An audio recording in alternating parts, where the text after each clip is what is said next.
All right, a very, very, very, very, very good morning to everybody out there. I guess in my case, it's late evening, but it's not. It is morning, and I am still awake.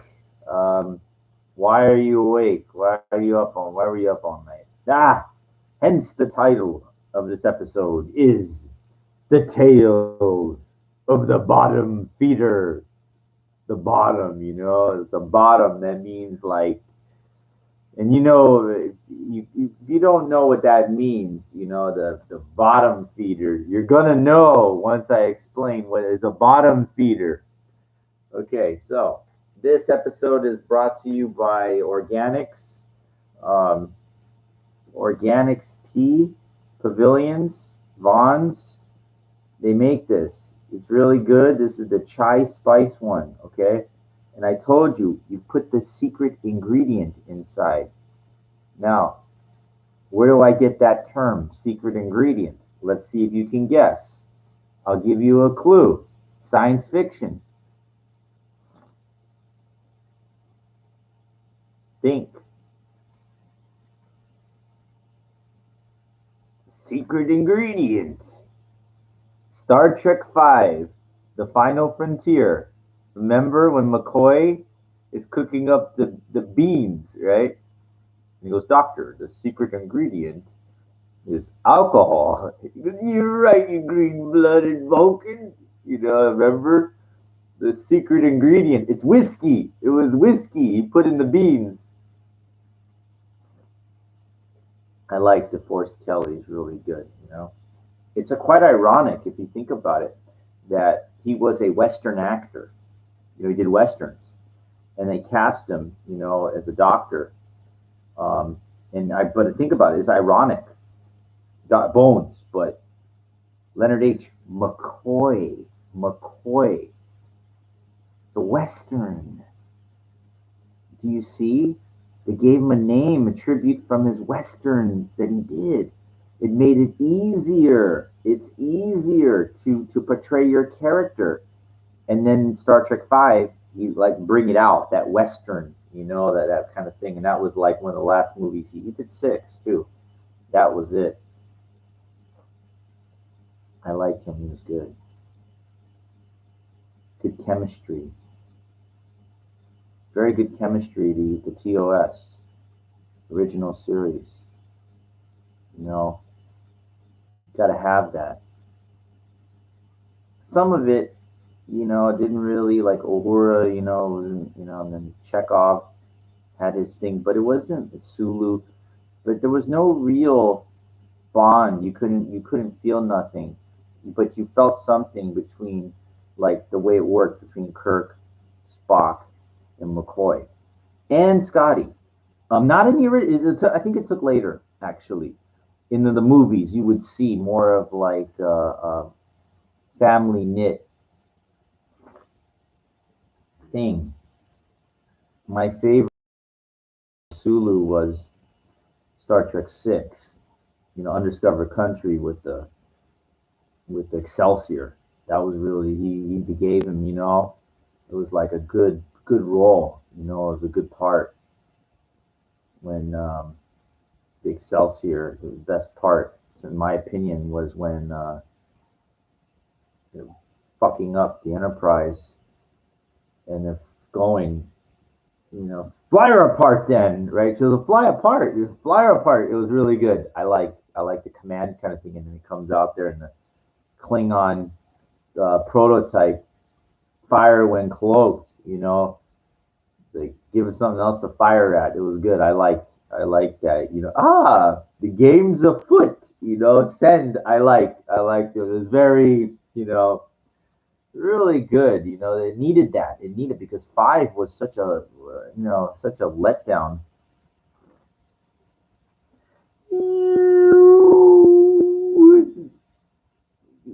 God, the guy, whatever that was, bring the ship closer. You know. Excuse me. What does God want with a starship? You doubt me. Remember? It's so good. I know it's so stupid. But it was kind of cool, the whole thing, the Great Barrier, and the Cybok, he's good. It's just the movie was put together poorly, but because you know what it is, that the other ones were so good that you couldn't match them. The other ones were just so good. And what happened was five was not well received, so they really, really thought six through. Like four.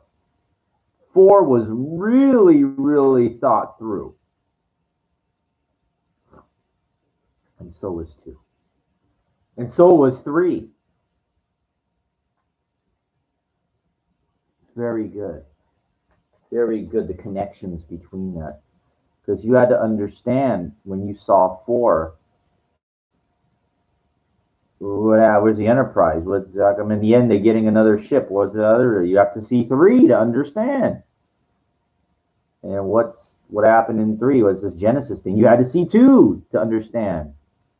Why are they searching for Spock? You needed to see two. Four was completely independent on its own, except for the ending. But you need to know why they're in a Klingon bird of prey while they're going to attempt time travel. So you need to see three to understand all that. But and then five was just, it was kind of like four was so, they think they just, need to get something out there. And then I guess the five was so was not well received that six was like, they knew this is the last time we're probably going to get all these people together to do this. Let's not fuck around. Let's not fuck around. And they didn't. And the problem with Generations, I know they call it Seven, but I call it Generations because that was the name of the movie when it came out. And they say Nimoy did not like the script. And, it was a very difficult thing because now they all signed at the end of six, that's the last voyage of it. That was it. It was done. And they're saying, well, we got this next generation thing. We gotta, they gotta wrap up this. Kirk is he's the glue that holds it all together. And the answer was, how did Kirk die? That needed to be solved, needed to be answered. And he was willing to do that movie, The Generations. And I think it was kind of fitting with the christening of the beginning with the Enterprise B, and the energy ribbon. And then he sits in that chair, remember? And he goes, wait, he goes, your job's on the bridge of your ship, I'll do it. And that was the thing, he kind of got that last bit, to sit in that chair. And then he saves the ship. But history recalls he dies on the Enterprise B, but he was actually in the energy ribbon. So he died on that planet, the Tolian Zorn, Dr. Zorn, or whatever, saving, another generation or something. That was the point, saving that planet, because there was a pre-humanoid civilization developing, So he dies twice. So it was gave him an honorable thing that he died twice. Kirk, it's kind of that's a creative kind of thing.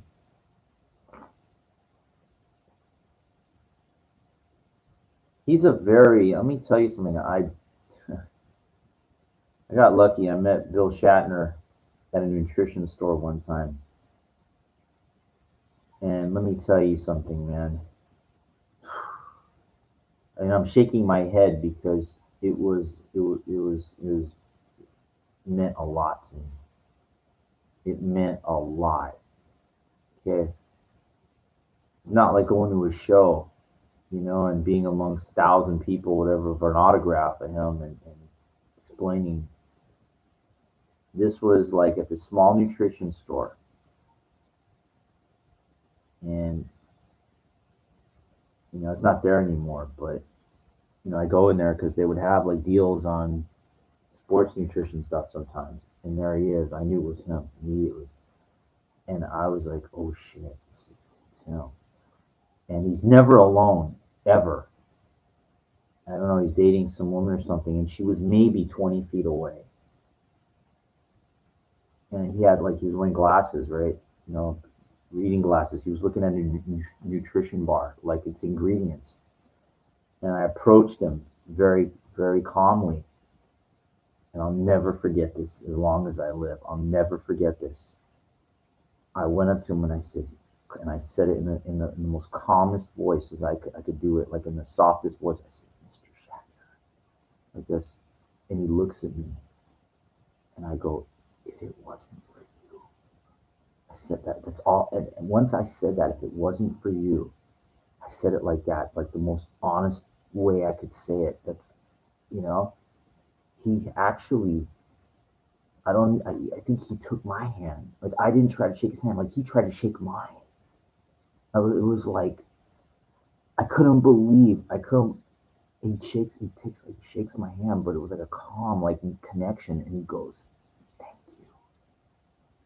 And then I go, Star Trek 2. I lost it. I lost at that point. It was over. Like, and then I knew, like the second I said it, I blew it, whatever was there.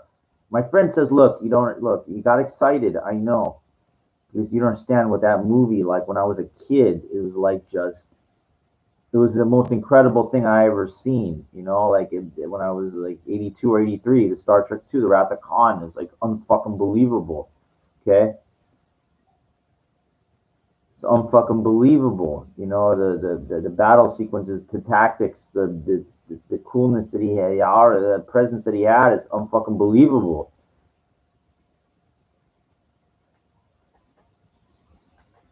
I'll just never forget that. I'll never ever forget that. I was like, just he's very he's very conscious, like very like intelligent. He can read people really well, you know, from my perception. You know, he there was an expression on his face, like when I said, if it wasn't for you, like he gave me like this look of like this guy knows something. Like I'll never forget it. I'll never fucking forget it. You know, it was just, you know, I didn't ask him for an autograph and I didn't ask him for a picture, you know, but it was just, you know, anyway, it was touching. It was touching. It was unbelievable. In a nutrition store with like nobody there. You know, when I was a kid, ironically, it was near like CBS Studios. You know, what I used to do when I was a kid, can't do this anymore, but you know, they filmed a lot of game shows at Television City. And I was an autograph hound. And what I would do is I would hang out. You could go in, and there's like an artist entrance. And I would stand outside between the parking lot and the thing, and I would stand there for hours. I didn't give a shit. And I wanted to meet all these game show hosts and their special guests, you know, like, and get them to sign my ticket. I was always by myself. There was nobody else. I was waiting for autographs and shit. But, you know, it was really about autographs, but I wanted to like meet these people individually. You know, like I wanted to see like what made them tick. You know, like why are they who they are? Like, you know, you don't understand. Like a host of a show is like the star, kind of like William Shatner. He's the lead of Star Trek, starring William Shatner. It's a main thing. He's the lead. You know, so it's like I when I meet somebody one on one, and there's no other. I mean, it's like to me, I'm fascinated by it. I'm fascinated by seeing what makes them special. Like, or it's also a combination of other factors. Like, I like to just feel like I'm talking to a regular person. You know, I love knowing what they are. Their exclusive one-on-one time, because like they're the host. There's a crowd. There's all these people. Like, you know, for some reason, I just, you know, I don't like to feel I'm part of the sheep. You know, like I feel like I want them to know, and I want to know what makes them unique. Um, that's it, you know. So I would go when I was a kid. I remember it's like 13, 14, 15, and I did this for years and years. I met, you know, every Bob Barker, fucking all the hosts, Bert Convy, Ray Combs, all the guest stars for all these shows, and Peter Tamarkin, who did the Press Your Luck. I don't think I ever got Dick Clark one-on-one for like the pyramid thing. I don't know. That was the guy I wanted to talk to. I wanted to meet. Never got that chance. Some others, guest stars, Carol Burnett, Delta Burke, lots of just special guests. I don't remember, but I just was fascinated by, the power of celebrity. I guess, like I want to know, like Michael Jackson. That was like the last thing I was the most fascinated by him, all throughout the 90s, in the 2000s, about all through the 90s mostly. Like I wanted to know like why this guy was so revered. Like I was fascinated by, like I never seen. I didn't live during Elvis, even though Elvis was still alive when I was a little kid, but I didn't know. It wasn't my thing. But this Michael Jackson like transcended generations. Especially from the 70s into the 80s. Basically, there was no artist. What he did in the 80s was unfucking believable. And then in the 90s, when the Dangerous album came out, it was incredible. Like that was more my time, and I was just fascinated by, his style of dance. It wasn't his creation, but he owned it. Like he learned from all the great street dancers that I surrounded myself with after and during. I was curious. He was like an enigma. He was there's nobody. There never will be. He's fucking, but I couldn't get that. It was too hard.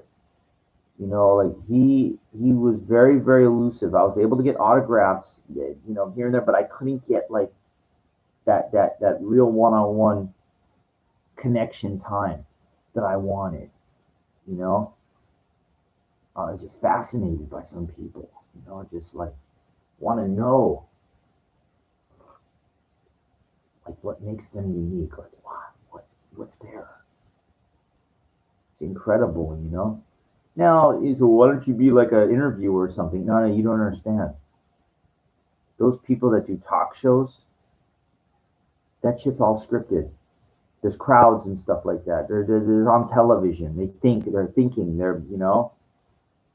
There's something about getting exclusive time with somebody when there's no cameras. There's nothing around. You're not recording nothing. It's just you and them. It's like just wow, like you're getting, especially somebody of some power, because their time is so valuable. They're being pulled left, right, up, down. They're busy. They don't got time, and they're taking the time to help you. Fuck. The idea in that point is to shut the fuck up and listen. When you're talking, you're not listening. I meet those people, I fucking just shut up. And if it's something really important that I have to say, I try to save it until I get a chance to possibly say it.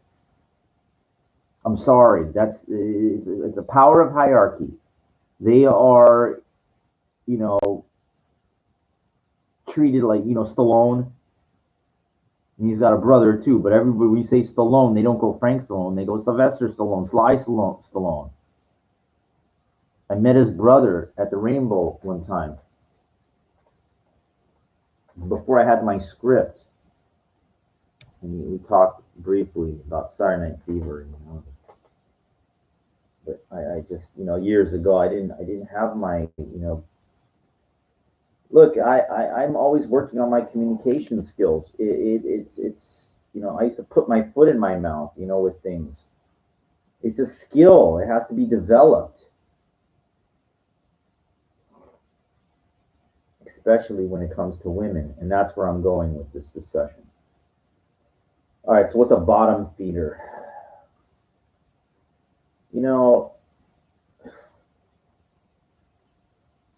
I know some of these episodes are going to be a little hard for me because you're opening up now. You're about personal shit. But you know what? It's worth it. A bottom feeder is in the ocean. A bottom feeder is something that is not like a hundred. It takes whatever it can get from the bottom. It's not a shark. It's not even a real fish. It's a bottom feeder. It takes whatever it can get, kind of thing. And I hate to be referred to as that. Um, it's kind of embarrassing. It denotes lower, really, really low social status. Um, but let me digress. Let me explain. I went out last night, and there was a shitload of fucking people out there on the boulevard. Now, ideally, first I was going to go up to Sunset, and I kind of have a different mentality. There's this place that sometimes they play some decent music, and but it's not a real good for me pickup kind of thing. But I told you I'm done with dancing. I really don't care about that. So I was like, oh fuck, it's almost 1 in the morning already, and it's you're gonna go lock up. It's steep when you go on Sunset. It's it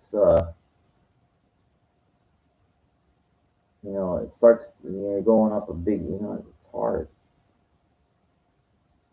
And there's something about being up there. You got to be kind of successful. You gotta be somebody. Have something going on to shine. I don't have that. A lot of expensive cars. You see up there by the Sunset Trocadero. It's like the area I'm talking about.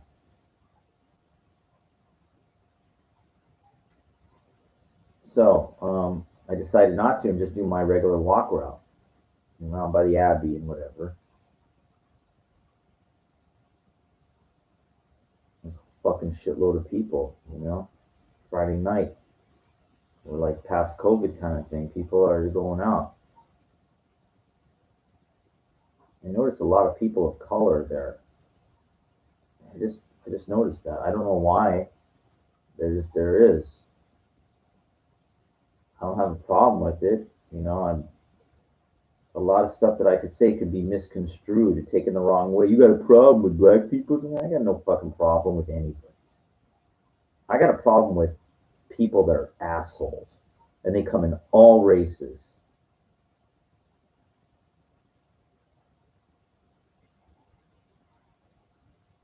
Anyway, there's a lot of people out there. I think leaving that around by the area, and I saw a qualifier. One, I saw one. He was with somebody else, a girl, and I don't know what happened. It was similar to, if you go back to my last couple episodes, the one that I told you I was across the street that I didn't move in hard. You know what happened, because they were walking at a pretty fast pace. I didn't want to, like, if I come right up, it's like creepy stalker guy. See how my hand just went like this? That looks kind of freaky, doesn't it? So if you're walking right at somebody, it's like you're going like this. It's creepy. It's weird. So my mind starts thinking that, but I wanna try. So this is what I'm fighting against in my mind. I'm fighting with Mike. You gotta go. Warrior Junior, you gotta go. But then I'm starting to second guess myself and going, hey, you're looking like this, creepy, like so. I didn't know what to do. I didn't know what to do. But you're supposed to go, but I didn't. So I procrastinated, and so I kind of trailed behind. I think, and I think I lost them. I lost them, right? So I kept walking back and forth, looking, because there's so many people walking around. So what I do is I just keep, I'm volume looking. I'm what's it called? I'm people watching, but I'm not standing still. I'm looking. I'm looking. I'm trying to see if there's anything that qualifies, so I could try. My move. And there was like nothing. Well, I turned, back, went back around, and then I saw her. She was sitting there.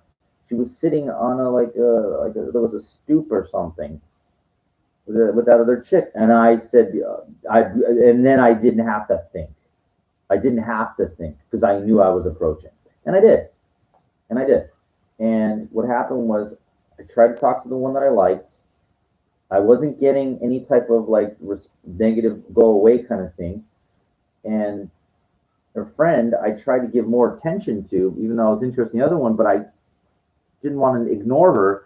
But then I didn't want to put, so it was a very difficult thing, because there's a thing called mother henning. A mother hen is when you're talking to a chick you like and her girlfriend pulls her away. We gotta go, goodbye. That's a mother hen. It's called mother henning. It sucks. It does suck.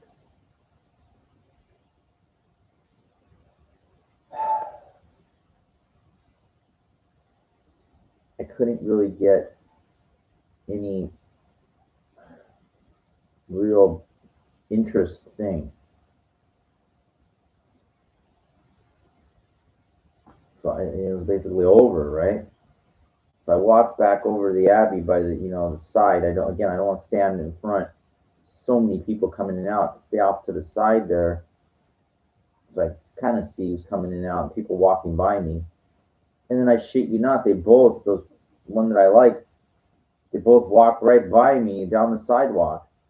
And I don't know why. Like, I didn't run after it. I mean, because I thought like I'd already shot my proverbial load. I tried, and I didn't get any reaction. I just didn't want to chase after like a desperate dog, I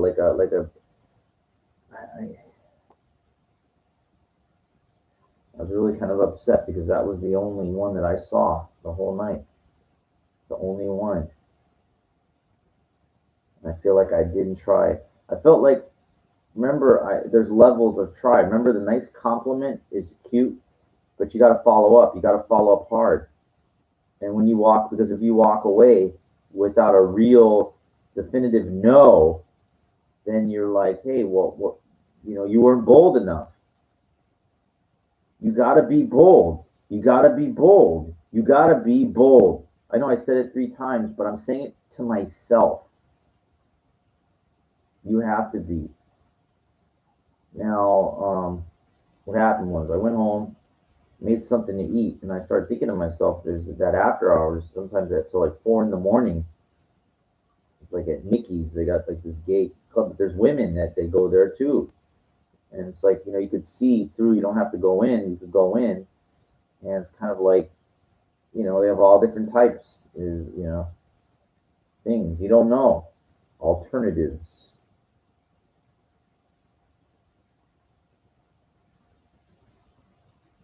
And the club, there was no real after hours. There's like some people straggling around there. And then I saw this woman, and she was like kind of like walking slow or something. I don't know. But, I said, I took a look and I said, hey, this is not bad, but, I don't know what her story is. So I kind of approached her. I approached her, and immediately she was a little taken back. What do you got in your hand there? And I said, hey, it's a water bottle. It's a water bottle. Relax. I thought it was like a glass thing or something. So, I was able to kind of, you know, start a conversation with her, and all of a sudden I felt really comfortable, and she started feeling really, really, really comfortable with me. Um, she wasn't a qualifier, so for me to talk to somebody in length like that, it's kind of like I was bottom feeding. I was bottom feeding. I know that. I was getting desperate.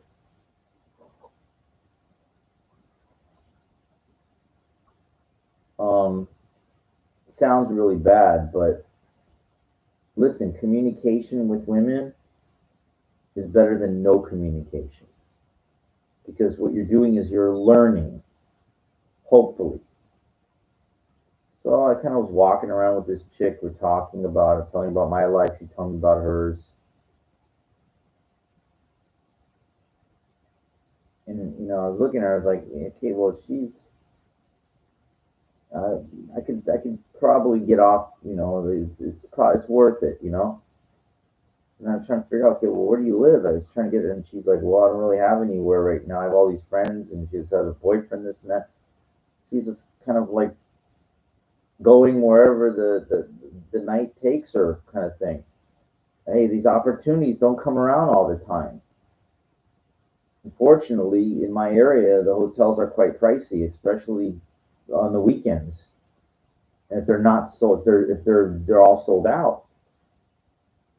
So there's really nothing. There was no real chance, to do anything anyway.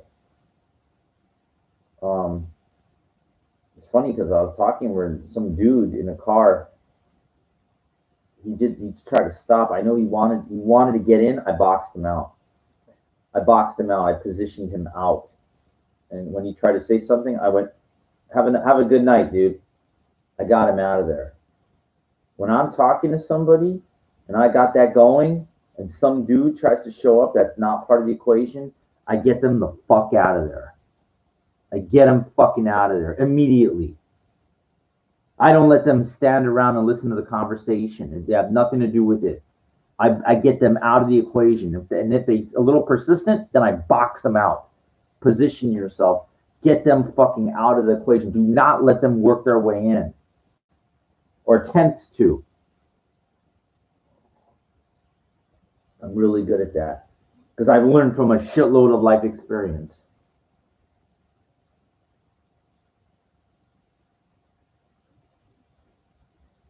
It's mine.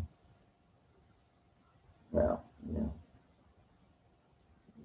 there's like a park a block away. It was pretty cool. We just sat on the bench. We talked, and she like nodded off once. And then she got up and said, "Oh, I'm really sorry. I was, must be really tired. I nodded off on you." And then 10 minutes later, she was out completely, and I was like, "Fuck," you know. And she told me like she had, some dudes try to like do something to her when she was out. I'm not one of those kind of people. I'm a respectful guy. I don't. Number one, I never touch a woman without their permission. Okay, that's how conservative I am. I need full permission to do anything. Okay, in my mind, that's just how respectful I am toward women. And I'll tell you another thing respectful that happened a little earlier that night. But anyway, let me finish. So basically, I waited. I sat there and I fucking waited till the sun came up. She slept for maybe half an hour, 45 minutes, just because I felt like she deserved that. So I wait as long as it is because I didn't want anybody to do anything to her, and she was kind enough to talk to me for that so long. So I fucking sat there and I waited.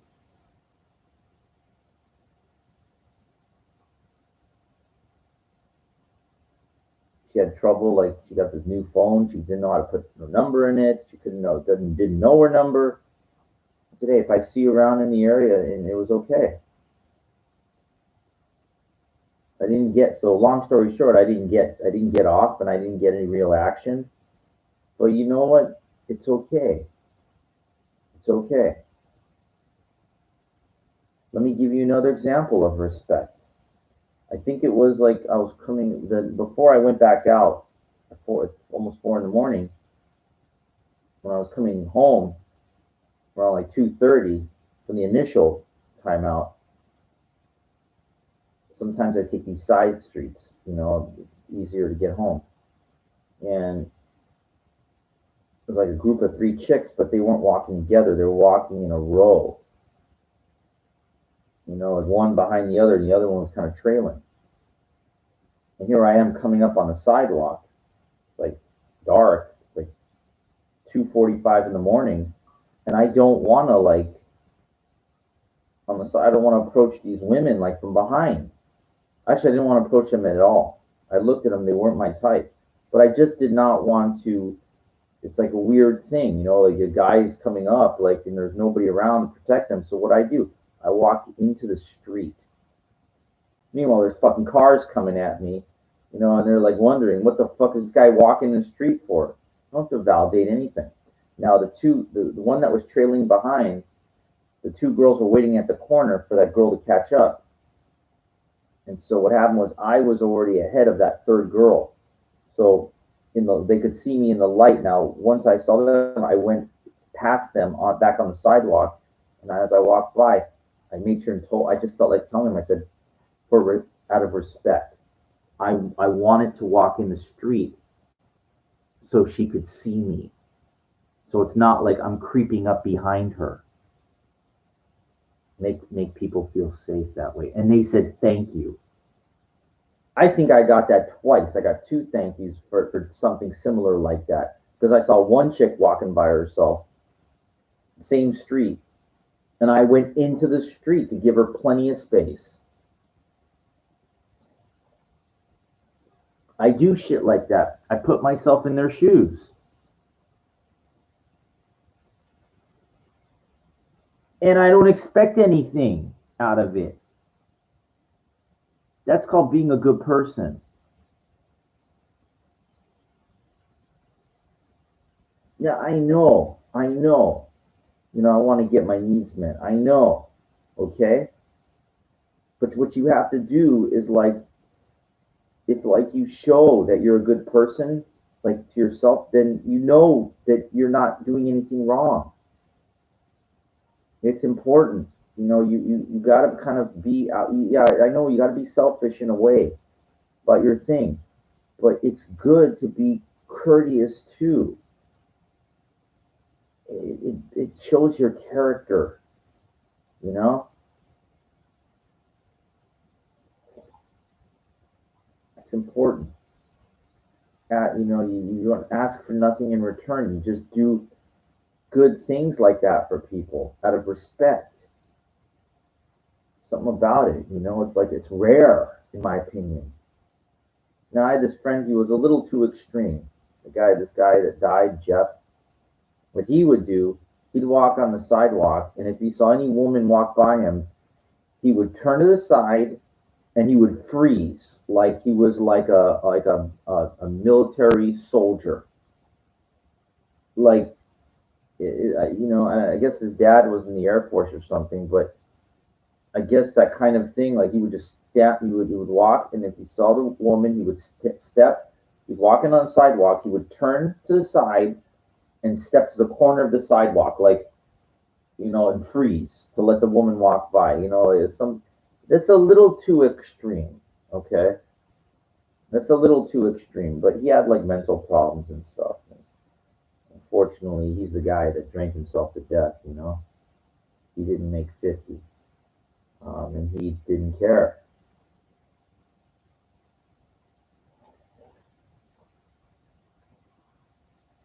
Yeah, I never liked that bottom feeder mentality.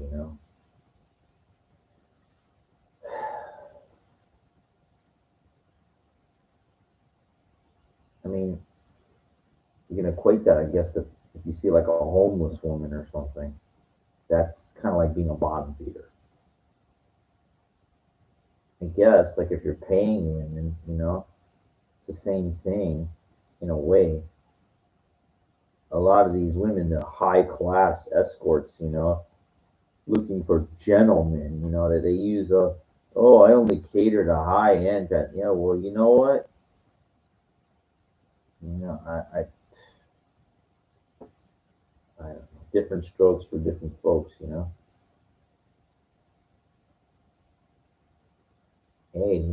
it's, I mean, beautiful woman has currency, and a lot of them, they're like, they want to make that big money, and they find all different ways to extract it, great word, from dudes. I mean, I'm curious what's out there. So I look on all these sites. I'm curious, like what, and a lot of these women, in my opinion, have absolutely no business charging. No business. Because number one of two reasons why, which I explained on earlier episodes. And what's that? What's the reasons?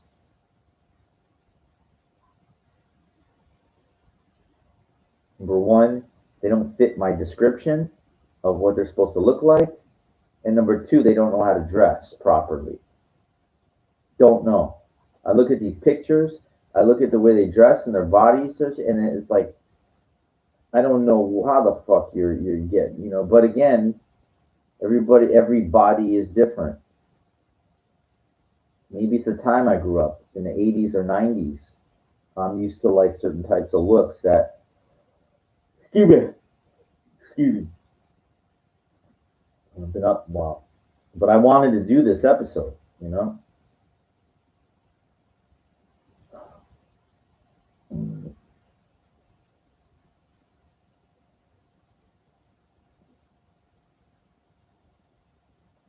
I don't know what other people think like. I don't know. I don't know if dudes just settle for a woman because that's the best they think they can get. I don't know. I know what I like. I know how difficult it is. But if I'm seeing those kind of women every day, I don't say it's difficult. I say that um, there's too much interference. And interference includes any obstacle between them being on the phone, interference, they're busy, with their girlfriend, preoccupation of time, another dude, um, which is borderline impossible, depending. Could be a gay guy or something. What if they're with their cousin or something? You don't know. You're assuming.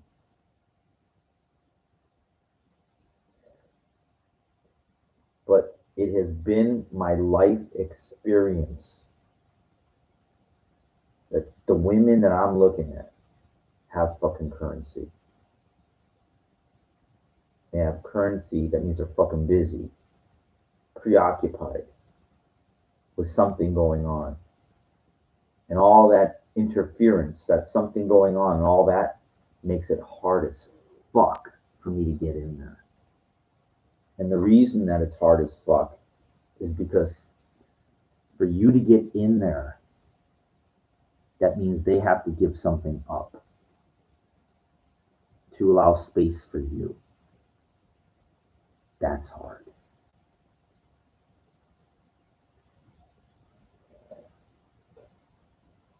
Think about that. I want you to really think about what I just said. You have to be willing, even for you, in order to get something, you have to give up something.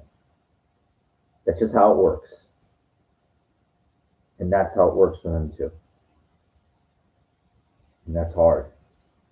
Because those women that I'm talking about, they are hit on constantly.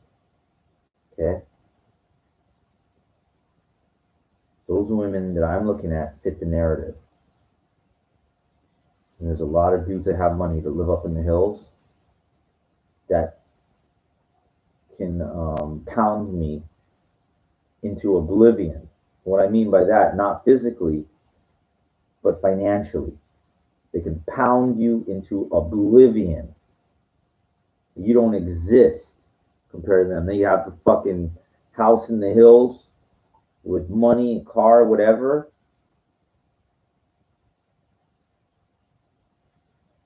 The woman sees that, they come in their fucking panties.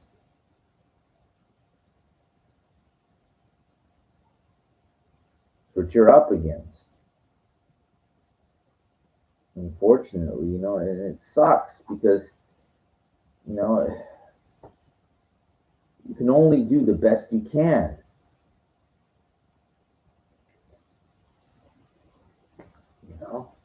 It's all you can do. It's the best you can. What pissing me off about Vegas, last time I was there a couple of years ago, used to be a real tourist. The women were loose. So what do I mean by that? I mean that with some decent effort, you go around all these places and certain times and stuff, you could almost take something back to your hotel room. They're all tourists. They're all there to have a good time. They're drinking, they're gambling, they want to meet somebody.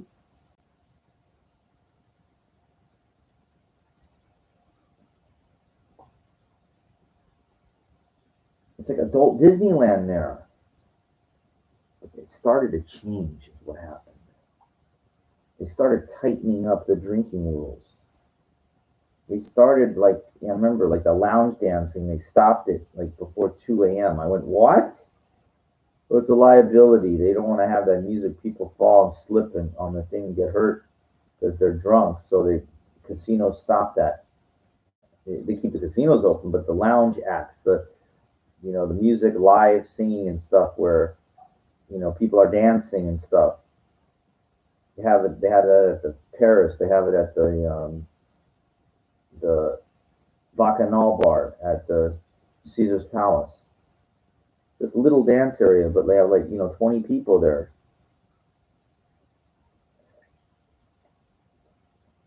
You know,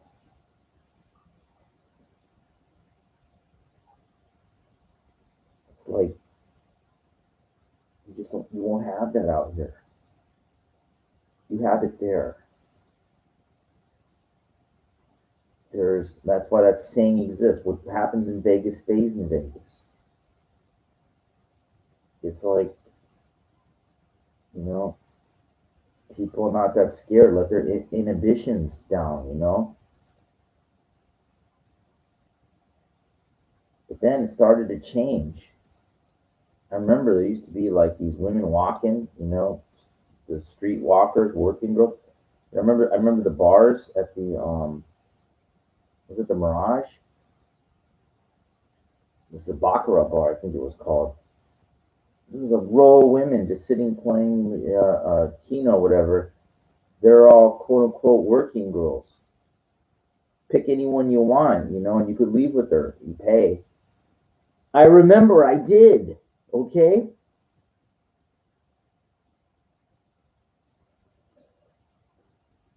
Yeah, she was from Seattle, and I remember it cost me 500.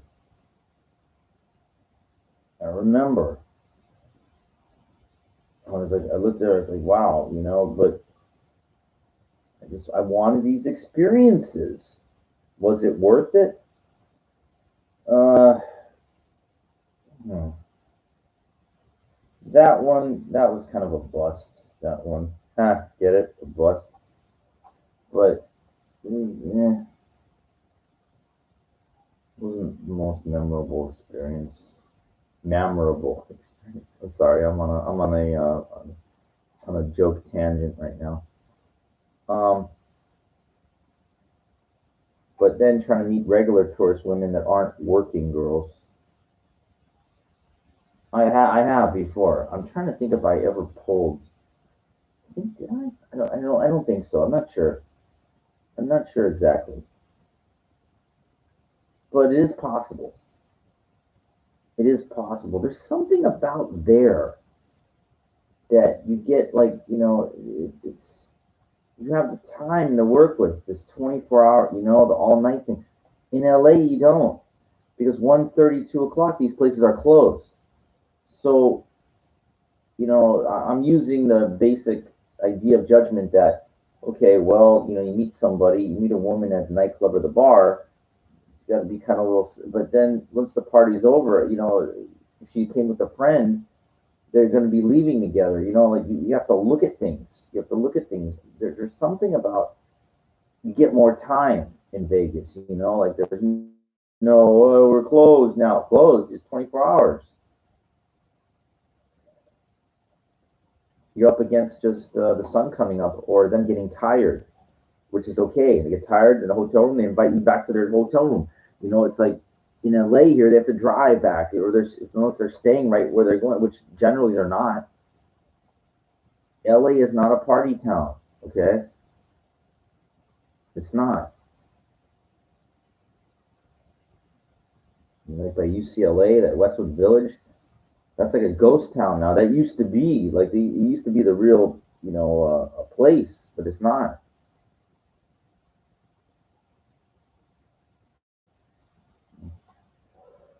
Excuse me. Oh, I apologize, but the thing is that even last time I was in Vegas, it wasn't that good. It's changed a lot. Those high end hotels came in. I kind of like used to have this thing called quote unquote dirty Vegas. You know, cheap food, cheap buffets, cheap rooms. They took all that shit out and turned it all high end, all high end spots, resort fees. Okay, there's relatively cheap places to stay, Excalibur, Circus on Strip.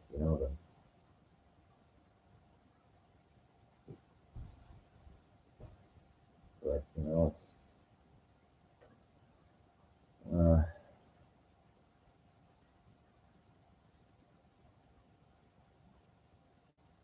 just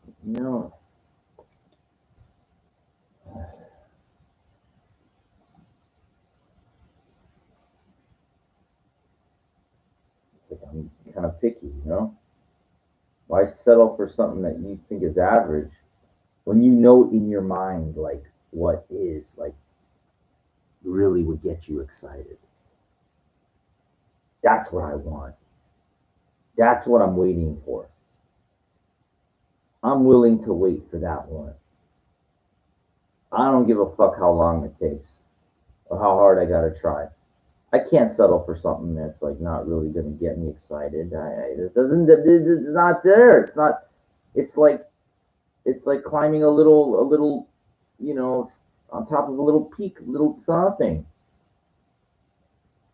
You want to hit the big one, like you want to nail like Everest or something big. You know, you want to feel like the accomplishment was like fucking incredible.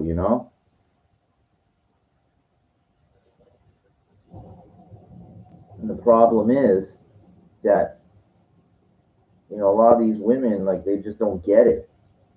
I told you early during the day. I walked back. This one woman, she kind of laughed, but she said, "Oh, thanks."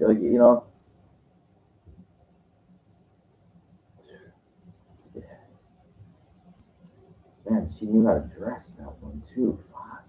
I know, I know. See, I talk about it. That means it was something. I saw something good. I saw something really good.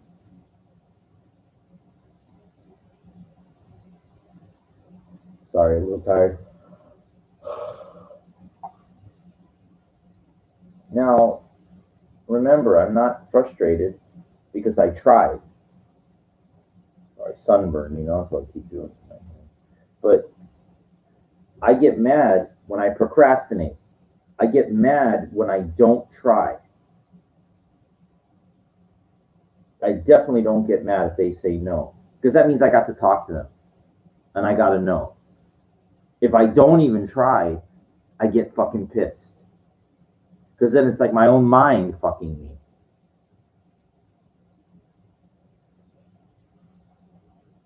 You have to fight that constantly. Why is it so difficult? Because it is. You're programmed. to be defensive, to not take chances, to not stick your neck out there.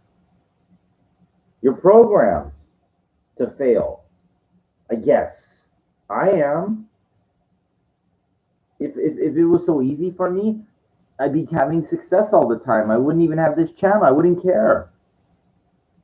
For me, it's an immense Herculean endeavor. Sorry, I'm being real, with you. Sorry, end of tea.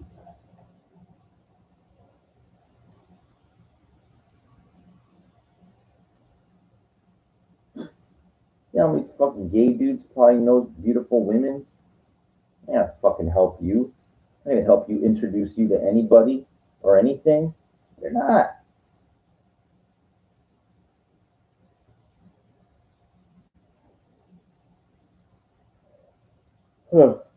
Excuse me.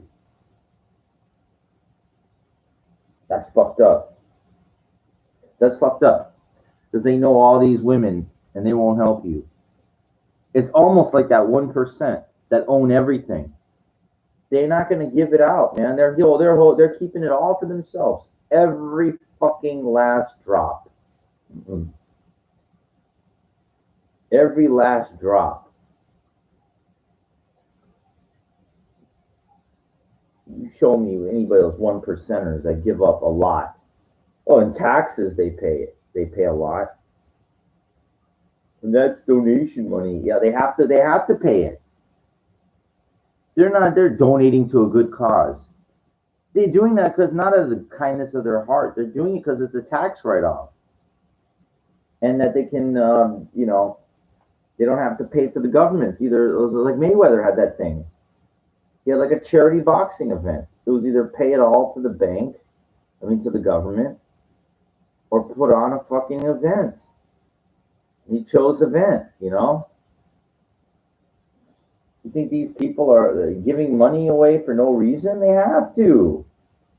They're in the high tax bracket.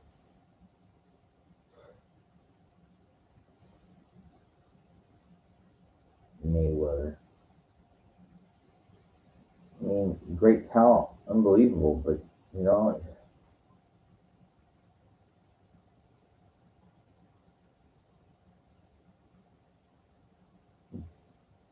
sorry, I'm just a little out of it. Powerful person. Literally, both ways. Powerful person and powerful in business, in money. Jesus. Fuck. I like when he's on his Learjet or whatever, and I love when he opens up the watches and he points to one of them. You see this one? Look this one up. I like when he says that, like he's a watch expert, like how much it's worth. Puts it in that little showcase kind of thing. I like it when it's in the original box and everything, but he likes it in that thing where you can open it up and there's like 5 of them. They're each worth like $500,000 each or more or less, something like that. Imagine how much money it shows that guy showing off his money. There's people that make him look like a guppy out there. Those 1% people make him look like a nothing, okay? A nothing. You have to understand the difference between 8 billion and 60 billion. The difference between Trump and Warren Buffett. It's light years. Light fucking years, okay?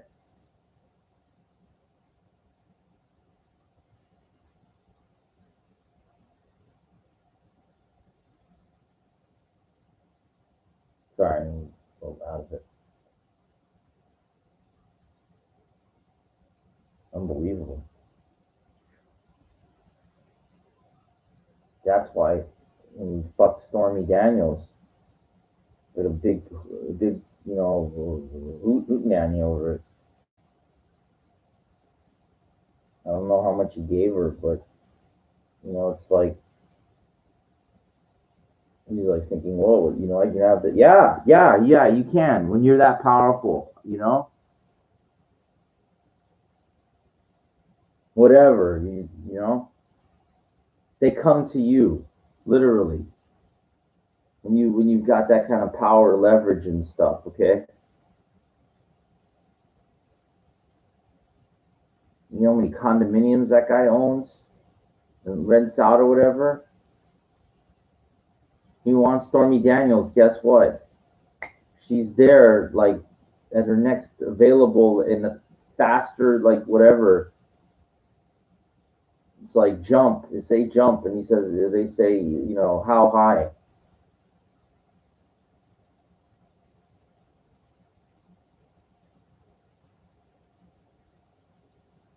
Sorry, I'm so tired. But that's power. That's like billionaire power. You have to understand how much we're talking about here. When you're a billionaire, $100 bill is like, maybe even thousands, like a penny, probably a penny, maybe less. Imagine, how much. Look at your change thing and all those fucking tons of pennies. Imagine if they're all hundreds. You have fucking fortune, right? Well, to like a billionaire, that's what it is. It's nothing. It's nothing. Probably like $1,000, closer to a penny. You got to understand, a billion is 1,000 million. 1,000 million. Let that sink in for a second. 1,000 million.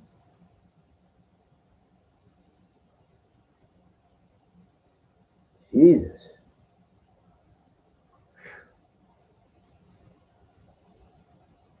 And that's one.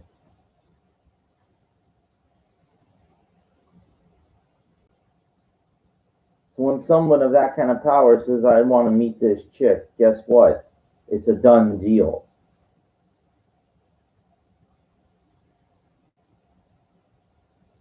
There's no saying no, okay? Because they know whoever offers that kind of money, that's once in a lifetime for somebody to pay that much for half an hour.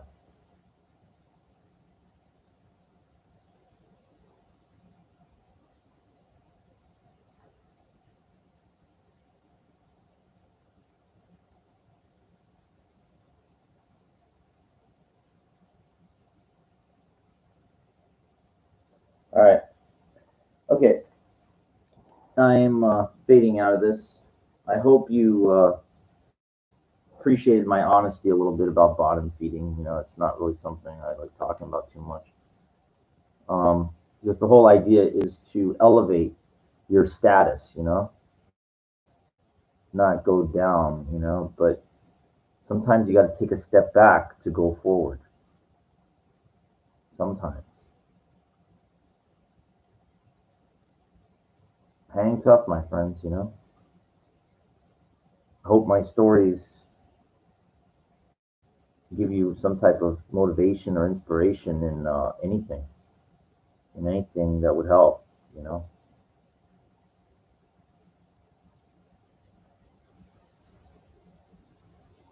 Control those emotions. Don't don't get upset easily. And remember, one guy told me, don't get upset over things you can't control. Very, very powerful line. Good advice. Till next time, Warrior Jr. signing off. Get some rest, hopefully. Did I finish my tea? I think I did. Yeah, I did. Okay. That's all for now.